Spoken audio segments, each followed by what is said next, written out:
Yo-ho! Welcome to Shawnee Football and Friends with my special guest, a lifelong Lions fan, Eric Barcomb. Today's show will be previewing Sunday's matchups, NFL head coaches changes, the Detroit Lions evolution into a real playoff contender. So let's welcome in Eric. How you been? Hey Sean, how's it going? I'm doing well. I've never had a playoff game in January ever, so I'm getting used to January football. I'm loving it. Yeah, not since you were what, like 2 years old, right? I think it's been 30, 32 years since the Lions have been in the playoffs. I'm 34 years old and I have no memories of it, so this is all new. Yeah, I guess you were in diapers then. Can you tell me a little bit about your Lions fandom and I guess how you became a Lions fan to begin with? Sure. I'm from New Hampshire of all places, so it's not like I grew up in Detroit or in Michigan or anything. My parents are from upstate New York. They're big Giants fans. But they were big football fans I have home videos of me running from the other room, just running and tackling them when they're on their knees and saying I'm LT like Lawrence Taylor. So basically, it was ingrained in me to like football. But when I was in about 3 or 4 years old on Thanksgiving, I was watching Barry Sanders do his thing. And then I ran up to my parents and I was all excited because he was so good and juking everybody out. And I was like, I want to be like him. I was like, can I like your own team? And they're like, of course you can like your own team. Who do you want to like? And I said, the Lions. And didn't really realize that 3 year old me was cursing me for like 3 decades, but that makes it all the more sweet right now. So I'm trying to savor it as much as I can.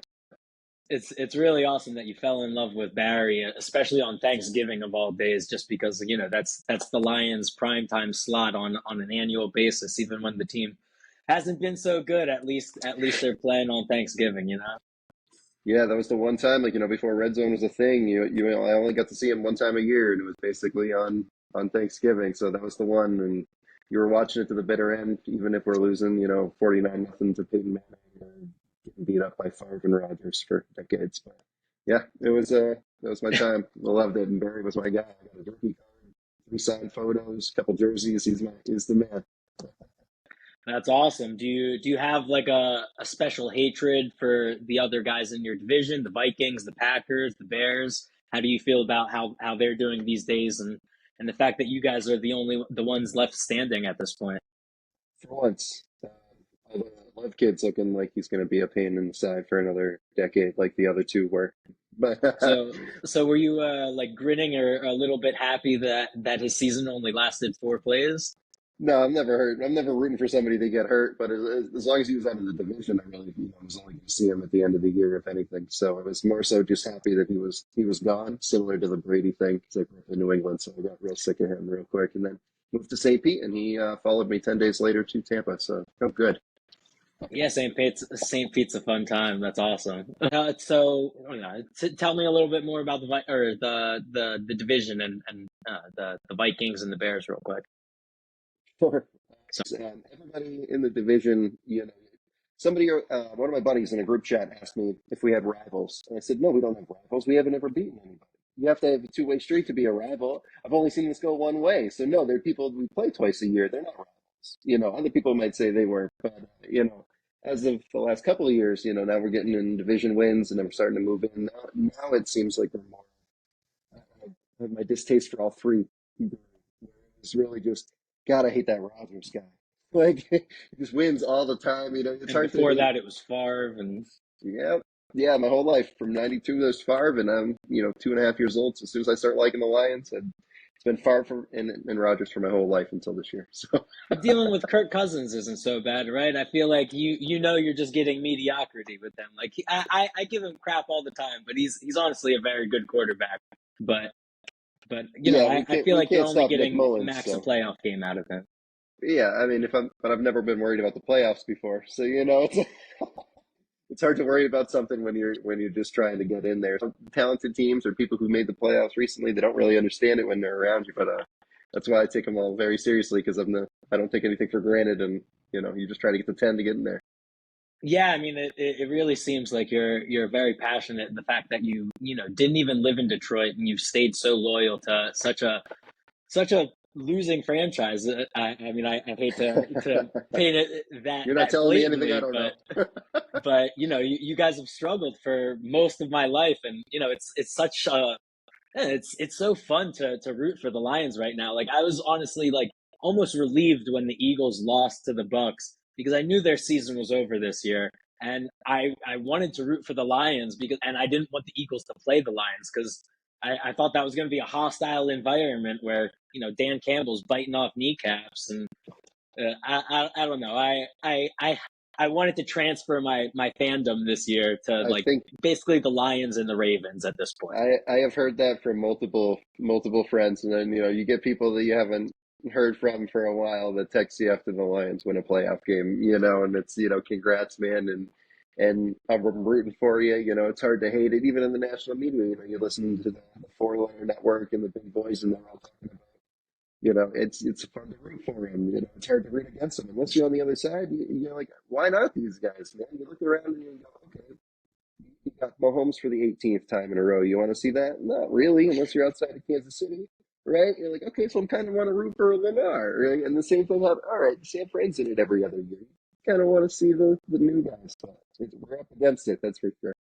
Yeah, I mean, I definitely would love some disparity in these Super Bowls, but beggars can't be choosers. It seems like the Lions are almost America's team right now. Like they're on this high, and the transition and the rise to prominence really all starts with the coaching change with Dan Campbell and the culture change that comes with him.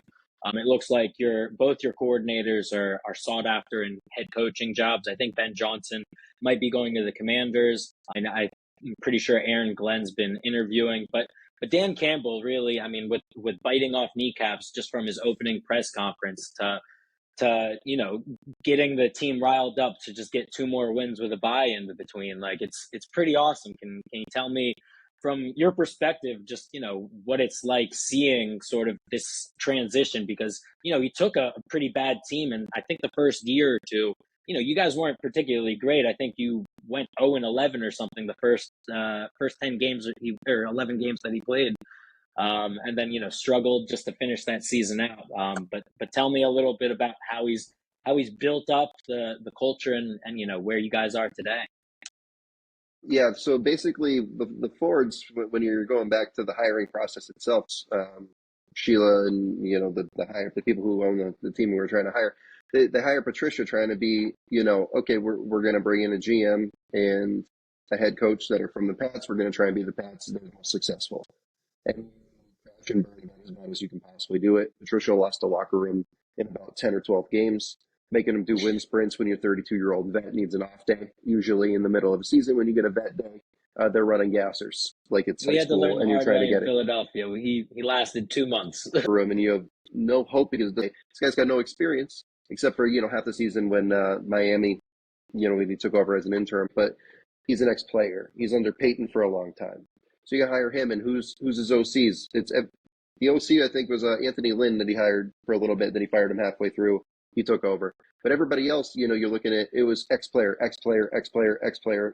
Glenn and Staley and Burnell and all these guys, and you're like, okay, they might not be the best X and O's guys or have the most experience, but everybody's going to buy in because the person was successful at that position. You're not going to listen to Mark Brunell. He was super successful for a decade plus, right? You're not going to listen to Deuce Staley. You're not going to listen to Aaron Glenn. Like, all these people, they're qualified, right? It's not just somebody like Ben Johnson, who's probably not, I don't know his football background, but you don't equate him to NFL players, right? So you surround him and he got you to buy in right off the bat. And even though he's taken over a team that was, awful and lacking a lot of talent, you got him to believe in day one to at least buy in, right? Even if you're not talented enough, we're not going to keep you next year. So once you get that, you can start to build, and then it's okay. I'm having fun, right? Word travels. These guys talk, right? In the off season, like, I don't want to be anywhere near there. Well, now you're not going to get any free agent, which means you're going to have to overspend for somebody who's like, I just want money. And that usually doesn't end well either. You've got to be able to be a place people want to play. And then that builds eventually right on top of drafting, which Holmes is doing a hell of a job. But, it's all these draft day guys thinking Gibbs isn't good. But, then all of a sudden you can get the Cam Suttons and CJ Gardner Johnson's from Philly that could have probably picked the spot. And he takes a 1-year prove it deal that he doesn't need to take, really. He probably could have signed for a decent amount somewhere else, but he comes here. We get Graham Glasgow to come back, and he comes from back from Denver from starting, and he's okay being the sixth guy in the rotation because he sees what's happening. You got David From Montgomery. yeah, and mostly even though nobody talks about him because he was building his way back and he got hurt 6 plays in or something and it was gone for the season. The guy felt so bad. He would have been starting for us too. So you can get people in free agency now instead of just you almost get a pick. Like who's not going to want to be on this offense if we Did need you a two guys wide get receiver? Stephon Gilmore in free agency? I saw on your roster. I didn't even know that he was on your team. I No, knew he was from the, the Cowboys much last year, and then no, he's still on he was on the Cowboys this year. So we have okay. I think it's Stefan and Stefan. So he's like one letter off. So he's like Oh, a so low did I level. mention the wrong one? Yeah, low level depth chart guy, and he's like it's one letter off from the Bills and the Cowboys guy you're thinking of. Yeah, so I saw I did a Gotcha. double That's take. funny. I did a double take at the beginning of the year when I was looking at the roster too. I said, "No, wait a minute. Oh no way. I was Okay, like, I was pretty sure he was on the Cowboys. would have heard about that. Yeah, probably would have a better pass defense too at this time. But yeah, I so was gonna just say, full how is your circling. But secondary? I feel like that's been one of your weaker or your weak spots on your defense. yeah, so I mean, it doesn't help when you sign a guy for 6 or 8 million for a year, like mostly, and he gives you 6 plays, right? So, and then I believe Walker got demoted after he gave up the 4th and 10 um, But your safety play has to been great with Brian Branch Melif- and CJ, right? Melifonwu And is the guy. Melifonwu, yeah, I So love him. so Melifonwu is the guy who that's where I was going with it. So Tracy Walker, I believe, was back there, and he gave up the 4th and 10 play for a touchdown to Fields of all people who can barely, hit Read a hit the ocean offense. with a beach ball. And the kid gave up a 4th and 10, and it was just a gun, and he got dropped like he's barely even played. And that's when Melifonwu came out of nowhere, and he all of a sudden he comes in there and he fires in like a couple of sacks and a pick in a couple of sacks the next game. I'm like, who the hell is this guy? And he just came out of nowhere, and he's been a stud. I mean, he's coming a big play after big play. But we go for the blitzes. We're aggressive, and I heard Dan Campbell say, "I'm not afraid, and I'd rather, I'll take one to get one. I'll eat one to give one," and that's pretty much what you have to do. And especially when you're playing a team that has more talent than you, like San Fran does this week, that's what you're going to need to do. You're not going to hold any punches. You got to just go for it. Yep. Well, he's clearly shown that he's going to go for it. He went for it on fourth down, what, 4 or 5 times consecutively. I keep going back to that game, especially because it was Dallas, and you guys should have won, and the ref call and everything. I don't want to get too much into it. You guys are still in the race and in the dance. But wild Uh, events, and your coach definitely has cojones. And I sure. really loved what you were saying about sort of having a former player as a coach, especially one that played for the team. I think that's very, very cool and great for the culture and building and also relating with all the players. You see the success with D'Amico Ryans and with the Texans. You see it Yep. all over the league with the hire of Mayo in New England, and I think he said it in his press conference that it's not like he didn't get experience on the field as an All Pro or a Pro Bowler. Like he definitely is getting reps, and just because he's not necessarily coaching, a lot of these guys in their playing career, they can see that they have some of these coaching instincts or these leadership qualities, and they easily transition into the coaching realm. Sure. So it's pretty awesome that it sounds like Dan Campbell really prioritized that as far as surrounding himself with a lot of great coaches and former players, sort of building his own roster in the coaching room. And, it's clearly paying dividends. The unfortunate part of you might be losing some coordinators, which sort of brings me to the next point I want to go to with is the coaching carousel in the league currently. A lot of coaches are getting hired, fired, coordinators. I wanted to know if you had any quick thoughts on, I guess, some of the recent hires. We had Vic Fangio go to the Eagles as a DC. Dave Canales signed or was hired as the Panthers head coach, which is not necessarily the most sexy job on the market. I'm pretty sure Atlanta hired a head coach today as well. So, any thoughts? And Harbaugh is the big sexy one that was in LA Yeah. yesterday. Yeah. So there's been quite a few hires, and it's interesting which one's not being hired, isn't it? I think the biggest name, I think somebody would have thought, a couple people up in New England would have thought that would have been a high value item there with Belichick, but it turns out, when you want control of it probably as much as he wants control of because of the credentials. Um, it's kind of it shows you really what have you done for me lately league that this is. Yeah, I mean, And I Bill thought with Belichick hasn't done Belichick in much for you lately. particular, I was thinking with Belichick in particular that he's the probably one of the toughest cookies to really negotiate with because you might be getting a GM as well. Like, where is he drawing the line? What, as far as responsibilities or what he's going to do, and that was probably what made Atlanta go in a different direction when it really is all said and done. Because I know that they really liked him. I think they interviewed him twice. They had him come in, but ultimately it was probably because he probably wants too much control.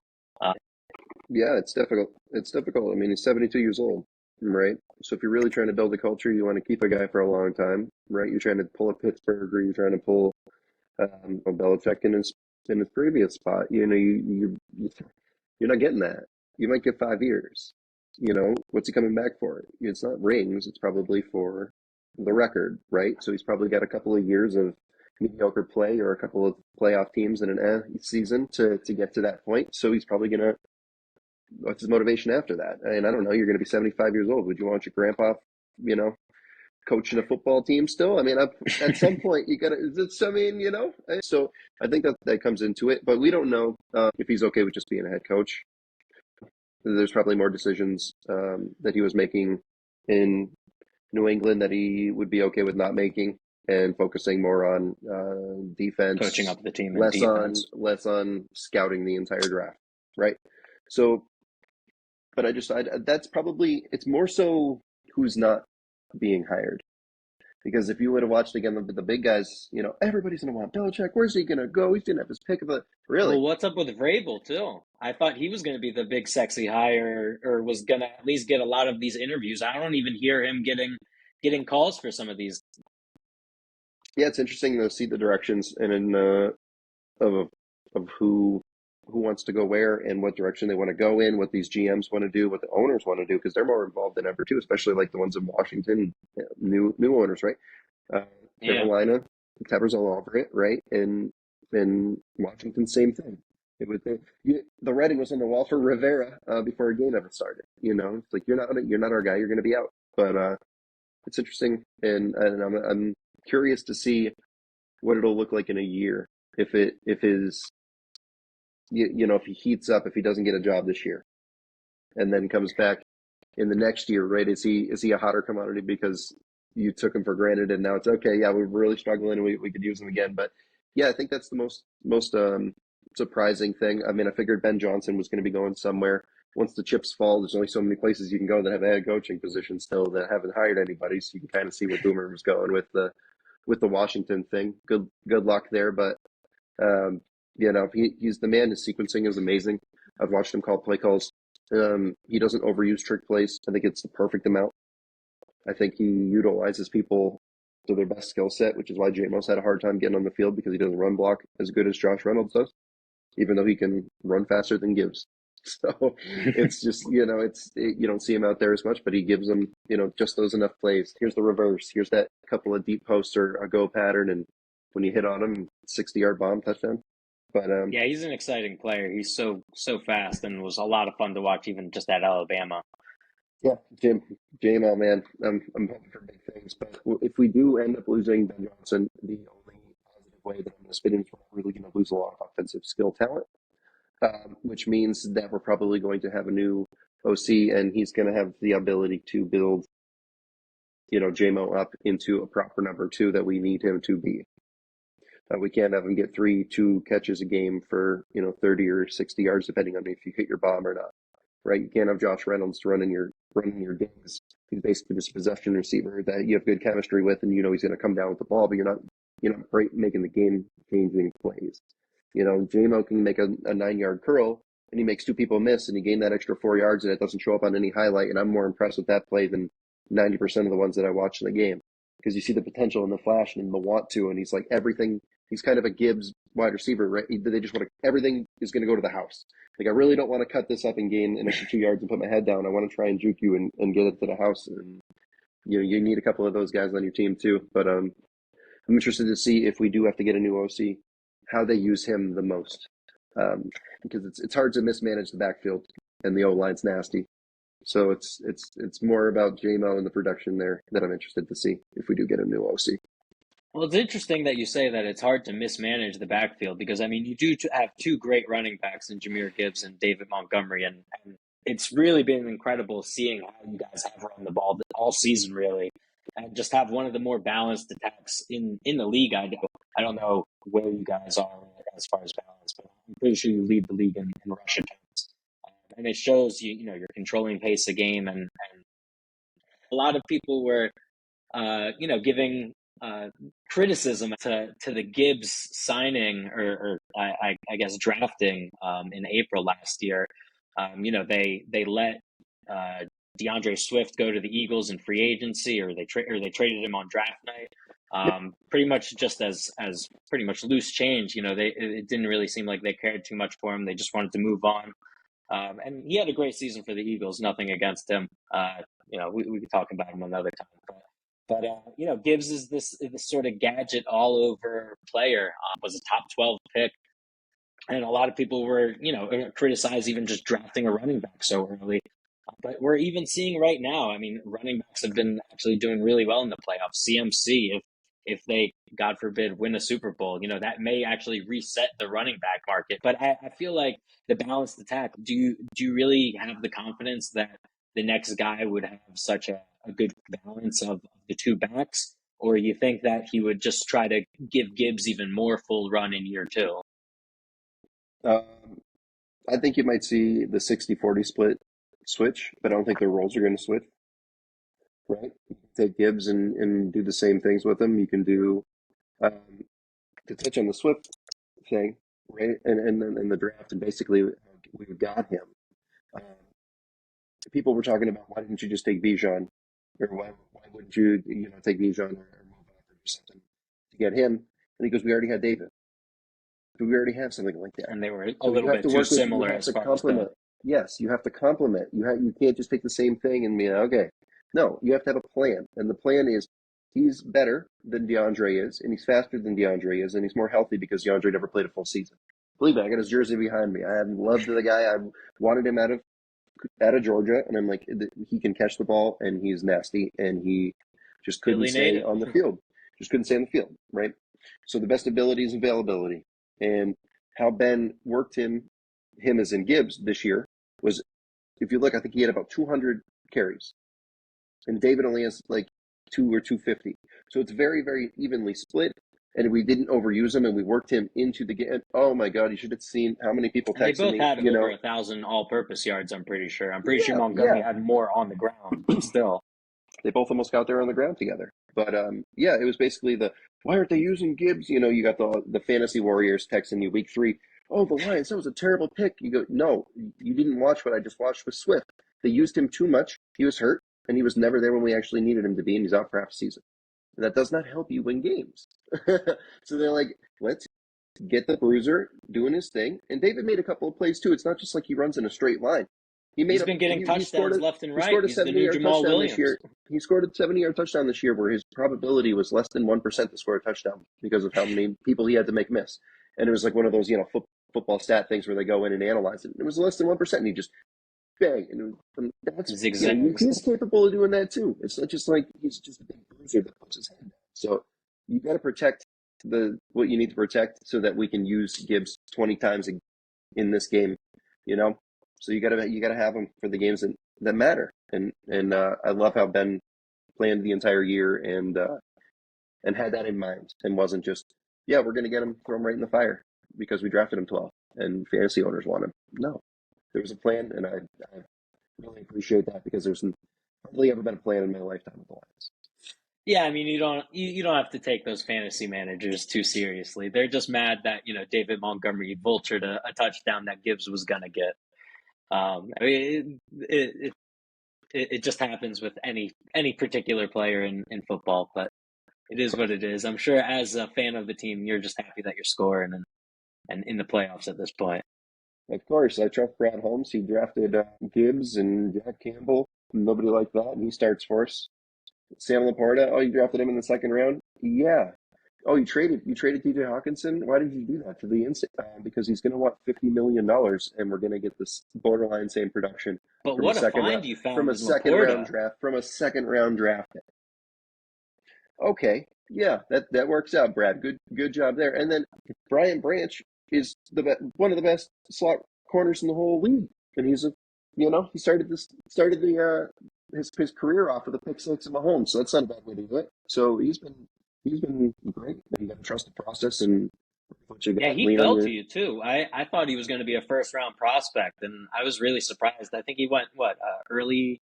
Did you have two second round picks? You got I Laporta and did two right? first and Yeah, 2 seconds. Yeah, all I of was them gonna say I second. think they All of them both went awesome. in the second. Yeah, Laporta and Branch were the seconds, and Campbell was the first with Gibbs. Thanks to the haul we got for fleecing the Rams, but they got their Super Bowl out of it, so they just fly forever.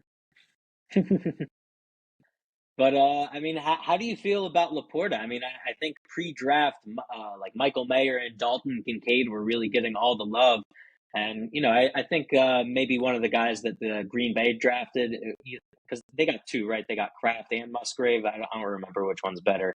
Um, Yeah, the other two were the first two you mentioned were the two that had the more hype. I didn't really want Kincaid, but I was big on Mayer. I thought he was actually going to be really good, and I was like kind of hoping we were going to get him with our second pick in the first round. If there was any doubt going into the year about his ability to draft, it has been swiftly removed, and I have no doubt in anything that he's doing. So he could pick a kicker in the first round that I thought, he's going to hit a 70-yarder this year, and it won't matter. So, he's earned my he complete better if trust. you're taking a kicker in the first.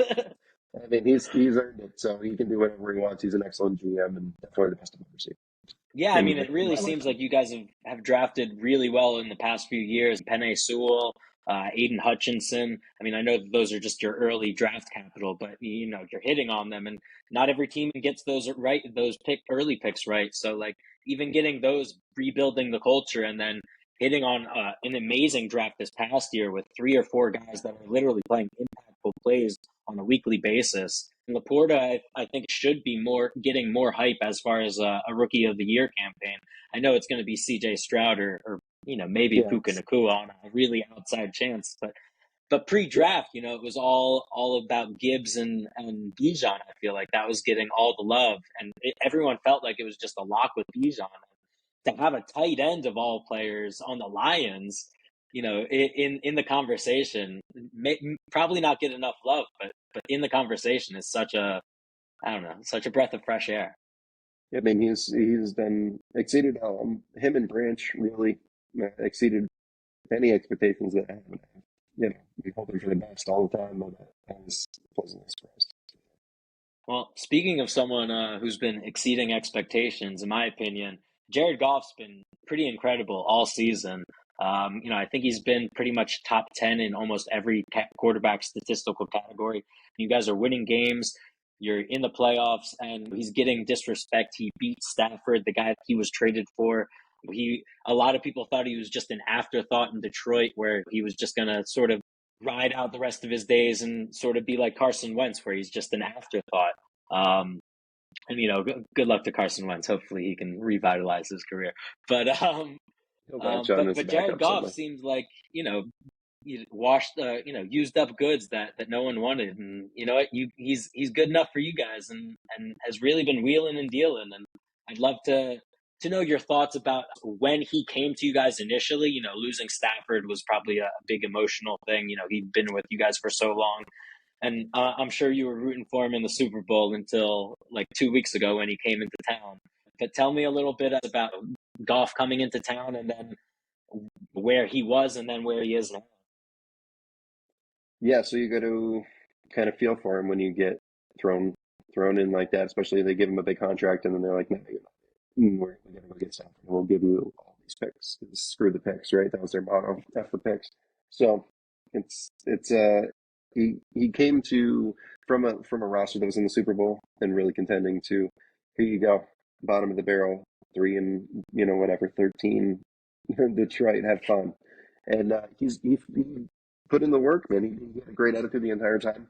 All of his interviews, everything's been, yep, let's build this. I can't wait to make us a winner. I'm looking forward to it.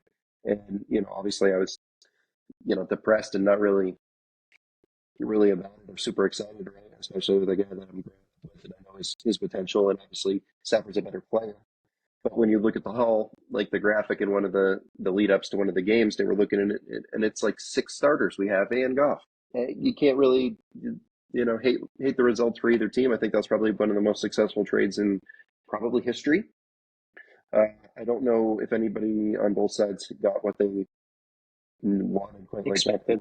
I think anything, I don't even know if we expected that. I think what we were hoping for, what they were hoping for, they got a Super Bowl and got back to the playoffs again this year. So I think it, it caught me by surprise at the beginning, and he earned my trust. And I told a good friend, he was saying, kind of semi trolling me, but kind of not at the same time when it happened. And I was like, hey man, Stafford never got me a playoff win. So if Goff gives me a playoff win, I'll order his jersey the next day, and I got a jersey coming. So That's awesome. But so wait, do you not have a Stafford jersey in your collection? I don't. So the only way I could justify uh, that Was if he jersey won you a was playoff game? it was goats only. So it was only Barry Sanders and Megatron jerseys allowed.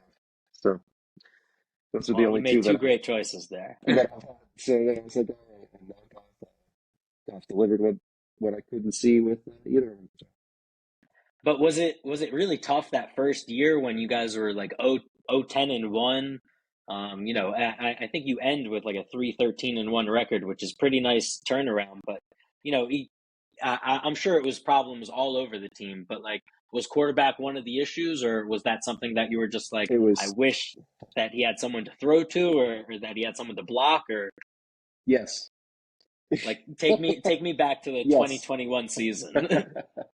Like So all of yes is the it. answer to everything. Yeah, there was no talent on the team, man. It was difficult. Patricia Wright, you leave, so Dan Campbell. It's tough to before you establish your regime and your culture. You can't get any free agents, so then it's just leftovers and bottom of the barrel guys that you can get that are going to get behind you as the first year. So it was difficult, and that's how much respect that I have for Goff and why he's still here and why the whole city is screaming his name, following him around, and if he gets us to a Super Bowl, man, we're going to put a damn statue up for him probably while he's playing because we're so thirsty, right? I mean, it's desert dry out there, and we're getting some water finally, and it We got a is statue of Nick Foles and Doug Peterson outside of the link in Philly. Neither of yeah, them are with the team anymore, and it's still doesn't matter, there every doesn't day. matter, doesn't matter. Yep, it's been a fun ride, and I'm just hoping he can perform. Luckily, there's not going to be weather issues for either quarterback, so we're really going to see it sling, and I can see a lot of points getting up there because we're gonna not gonna if we get down, we're not going to stop going for it, regardless of if we're on our own 30 or your 30, probably. So Yeah, it should be a fun one on Sunday. Can you tell me a little bit about, I guess, the road to Sunday and what you might have been doing for the game against the Rams and then also against the Bucks last week? I am not good in public during Lions games, so I am only in my house with my girlfriend, who keeps me on the straight and narrow enough to stay focused and hydrated and fed, so I'm not just losing my mind for 4 hours. I'm basically just tunnel visioned and yelling. Yeah, I mean, I'm So sort of it's typically the same way with most Eagles games. I typically like just watching at home by myself or with like one or two friends. But when I was younger, I used to love going to like sports bars or something, and taking in it all. And I love doing that for, I guess, non-Eagles games. But when it's my team specifically, I feel like I got to focus. I got to watch my team, and then not every place has the same setup that I have. So I get to watch my red zone and my Eagles at the same time, where someone might yep. have only the Giants game or something, or only red zone. So I like my football Sundays being consistent. Yeah, I like Control control, the and I controllables. don't have control outside. I got control, but it's basically just because I'm so into it and I'm just breaking down. If we're talking about specifically, that's more just so on a broad scale. But if we're talking about just the playoff games, man, it was a mess, especially for the Rams, right? You're talking about doing something you've never seen before. So when you're an adult, when's the last time you did something you didn't have never done before, or seen something you haven't seen before? It takes a lot, right? And those days stand out. because they happen fewer and fewer and, farther and farther between when you get older. And if you watch the football game, you got Tarico telling you to text your Lions fans because they've never seen this before. But you got everybody's in the stadium, there's 30,000 people, and you probably half the stadium, right? And it's just, you just feel the exhale. And people who were there both weeks said it was a little louder on the wow card because it was just like, please, for the love of God, get there finally. And that 80-year-old guy, I felt, I'm like, I'm right there with you, man. It's my whole life too. Yeah, he had season tickets for what, 62 years or something? I think they said like he got out of the Navy and he was like, "Oh, this is a good investment." Poor guy, right? So it's just, you love to see it. And last week I felt a little bit more like we had a chance to be in control of that game. And the week before, I felt like it was going to be back and forth. Um, Actually, Tampa St. Pete, I went to the game that we played against them. I saw every snap of that one, and they had a hard time moving the ball. So I think if we put up uh, 4 touchdowns, I think we can win. And luckily, we escaped there. It wasn't looking good. It's tied with 13 minutes left, and I'm S and B's, but You know, we got there. they had an opportunity to call a timeout with what, 30 seconds left or something. I don't know what was going on there. So yeah, I think that shows the inexperience and the lack of composure because of our lack of experience in the playoffs, right? Jared included, he got caught up in the moment. You got to understand everything. It's not your job to get caught up in being hyped. It's everybody else's. It's my job to be excited. Your job, Dan Campbell, is not calling the plays. Your job, Dan Campbell, is not calling the defensive plays. Your job is to clock manage in that scenario, and him and Goff both failed miserably, and as did Todd Bowles, because Well, that was pathetic. And we don't have a great kicker. Why we go for it a lot because we don't have great kickers. We switched ours 3 weeks before the playoffs started, and now we're back on Patterson. And he doesn't. I think he's only kicked like 5 total field goals above 50 yards the whole year, right? Like attempts, not made, just attempts. So all of a sudden you get that blocked, and now you have the chance to go down and get 2 point conversion, and pull some miracle nonsense like Minnesota or something that shouldn't happen happens, and it's not like our pass defense isn't capable of giving that up, right? So it was. I wasn't even focused on that because I was just like, holy cow! I did this for about 10 minutes, didn't say anything. I tried to talk for the next hour. I couldn't say a sentence because I just haven't seen this, so it's hard for me to comprehend what's happening. But yeah, I mean, but I had no idea that you guys had such kicker issues, or the fact that you've been toggling between guys, and that's part of the reason why you're so aggressive on fourth down. yeah, if we had Tucker, we would probably be more. But I think Dan also understands that sevens win and threes lose. And Yeah, it's nice when you play in a dome. I mean, it's not this week. Sam Fair yeah, should be fine. So tell me a little bit about this week. Are you excited for the 49ers? Is it the matchup that you wanted? Are you nervous? Are you scared that your season might end? I mean, this is the matchup between the number one pick in Jared Goff, this Mr. Irrelevant, and Brock Purdy. It's kind of cool to see the disparity there. And then I think you also have Clete Blakeman as your officiating crew, which I think has had some controversial history with the Lions in the past, or at least not necessarily the most favorable of officiating. So I'm pretty sure Debo is likely going to play. I think he practiced today. It's a playoff game. I don't see why he wouldn't. So I would expect that and expect him to play. So how are you feeling about Sunday? Yeah, for thoughts yeah. So, man, going through, I was the biggest Packers fan ever last week. Obviously, I'd rather have a game for the against a first time. familiar. Yeah, it's few and far between. But the week before that, I was doing the same thing, so we'd have that second game at home. So I've been a Packers fan the whole postseason. But it would have been a ideal scenario to get the third game at home, obviously. Um, we you got to deal with what you got to deal with. You got to beat the best to be the best, right? So it's fitting to go down there. It's a little scary that the public, just saw Brock slip up, the spread starting to creep up a little bit. You see the point totals creeping up a little bit. Has As it long as it's changed? I good think it's we're still at 7 or 7.5, right? Or it I just opened took at the seven and seven a and half. it took. I saw the opening one. It was 6.5. Then it quickly got up to 7, and it only took about 12 hours for it to do that. And then it's back up to. I just saw it tick to 7.5. I also saw the total creeping lighting up all across the board, going from 51, 51 and a half. I'm seeing Disrespect. some 52s. So I think it's probably more so just Debo probably going to be active, but I think Debo's going to be more snap count, limited basis, decoy-ish, because if you can't play in a game where it's win or go home and you want me to play 6 days later, how effective are you really going to be? Sure, it's not broken, but are you the same player? And if you're not the same player, other people are going to recognize that pretty quickly, right? Even high school football players like me, I can recognize if somebody's hurt enough to where I don't need to worry about it. I can start focusing on the other kid. I can start focusing on the other guy. Put your fourth cornerback on him instead of Brian Branch in the slot, right? Now you can put Branch on McCaffrey, and all of a sudden, okay, gets a little easier, right? Versus if you can actually full go. I was looking at props before we came on, and Debo's not listed on the Hard Rock or anything because they don't know.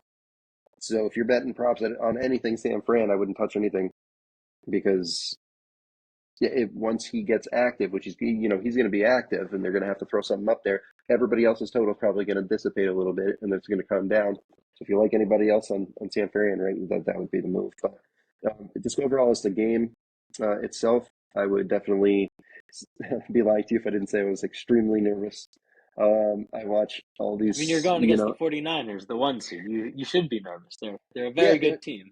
they're the second highest power rated team in the league, right? And we got our butts whipped by the first power rated team in the league earlier. So I'm kind of hoping that the Chiefs win, and kind of hoping we can do to them what we did to them week one, start the season and end the season, same fashion. But yeah, I'm hoping it's going to be a good game. Weather's going to be awesome, so Goff's not going to have a problem. Brady's not going to have a problem. Slinging around. Let's see if we can throw 35 on the board. Are you worried about some of their offensive weapons or matching up against their Of course. defense? Of course. You've been watching these games. We can't. We're a sieve. We can't. We have a hard time against number one receivers. So luckily they have one A's and one B's, and one B is going to turn But into a Ayuk's a three. very good number two, even, and they Sure, got Kittle and CMC. I mean, they're pretty sure, loaded. sure. But I don't think Ayuk and Mike Evans are the same cover in a number one fashion, right? Like Yeah, I don't. You can't throw it up to Ayuk and expect him to come down with it. You can, which exposes you, makes you have a safety over the top that needs to come help. Ayuk, sure, you need that for the speed and everything, and Ayuk's probably going to drop a buck 20 on us, especially if Debo is how I think he's going to be, which is gimpy and playing 20 and 30 snaps at the most. I think he's going to be similar to Laporta. If you watched him closely in the first Lions game, nobody thought he was going to play, including myself. And he then you still watch him, balled out in you watch it, limited snaps. he scores a touchdown, limited snaps, and second half, it really hurts. He disappears and doesn't really do anything. Caught his touchdown in the first half. I would assume and expect something similar with Debo. But yeah, he's going to go. I would be shocked. You'd probably have to keep him in a wheelchair for him not to be in the game. Yeah, I mean, I fully expect him to play. And it sounds like you were alluding and saying that you're actually rooting for the Chiefs in the AFC. So I want you to tell me a little bit more about that. I think currently the spread is at 3.5 for the Ravens. Points over under is at 44.5 for what it's worth. I'm personally rooting for the Ravens, but I'd love to hear your thoughts on the Chiefs and the AFC matchup.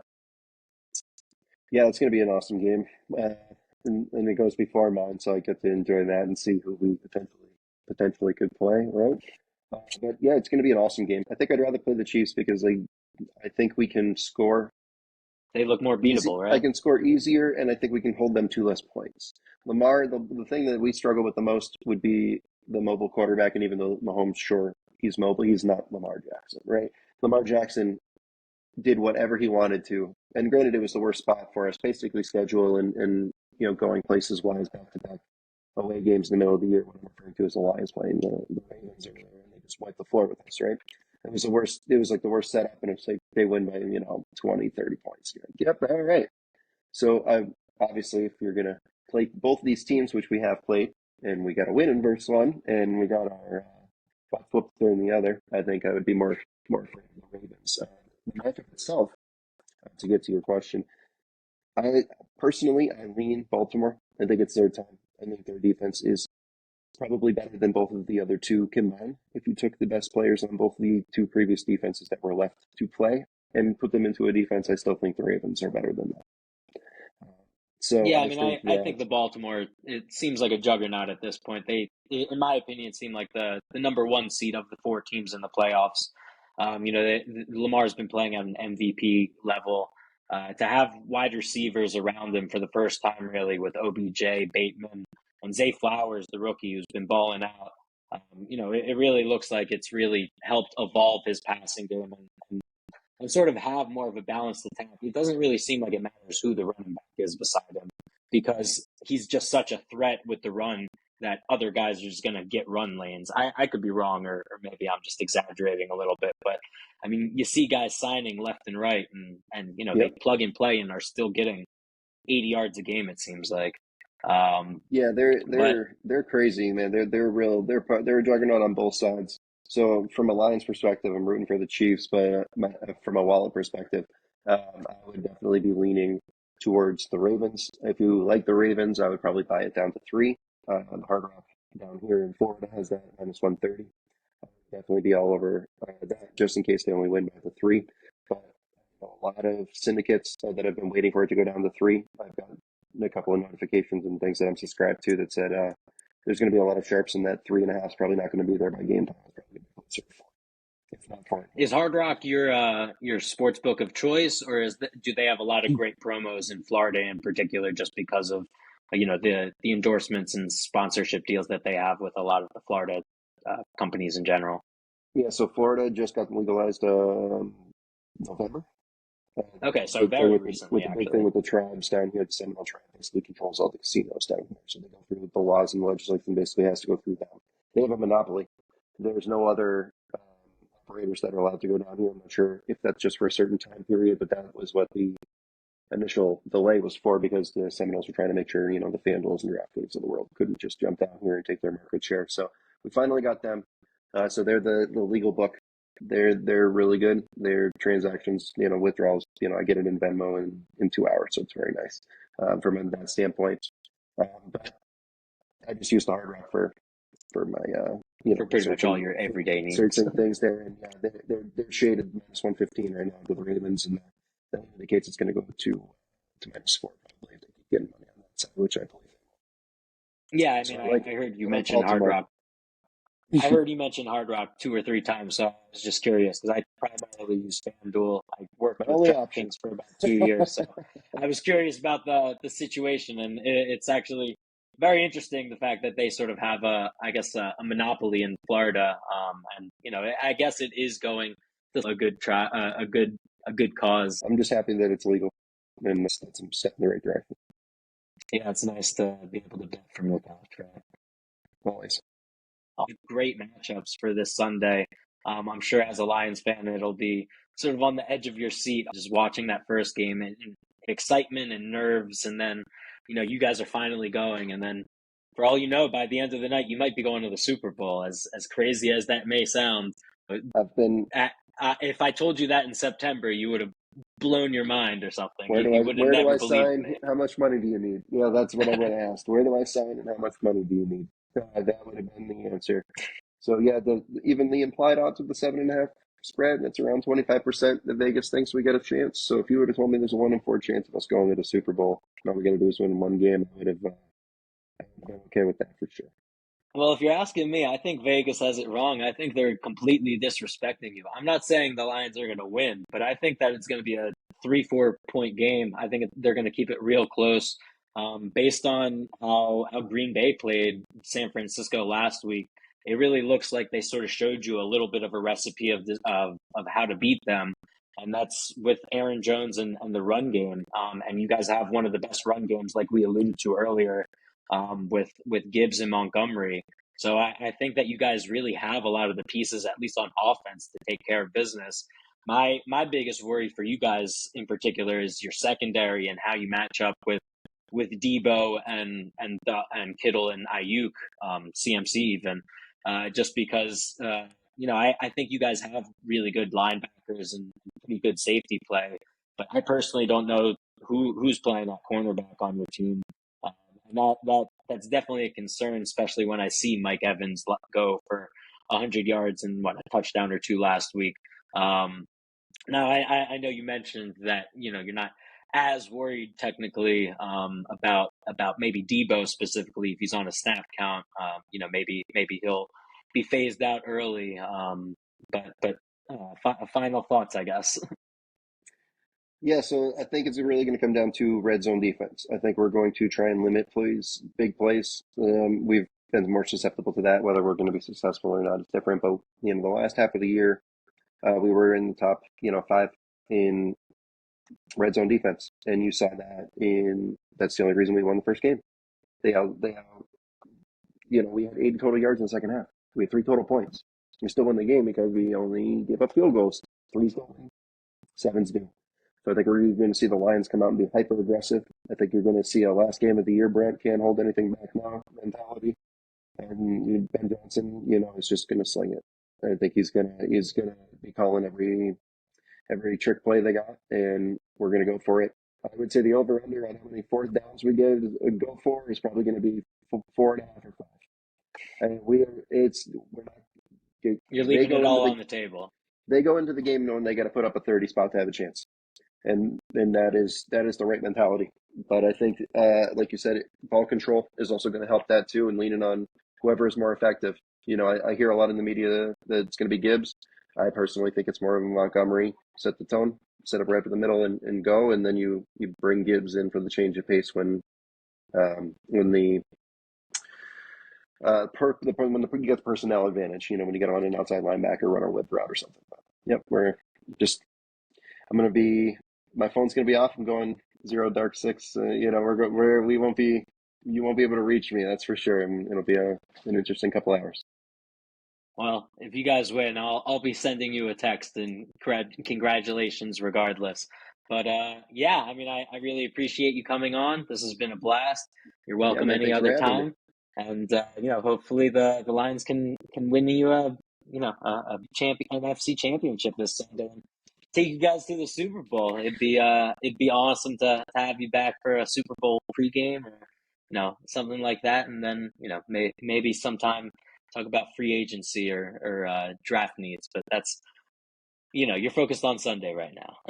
Yeah, well, you're coming from a little different perspective, not being a fan. You can think about My that stuff. season's over. I got blinders on like a horse, man. The only thing I see right now is the game in front of me, and it is no hyperbole, biggest game of my life. So let's go Lions. 2 more wins with the bye in between, right? That's what the coach said. 2 more. We got two. We need 2 more, fellas. Let's go. I love it. Well, thank you all for joining us. This was Shawnee Football with Friends with Eric Barcomb, and hope to see you again. That's fun, huh? It's hard not to like talking about your favorite team, man.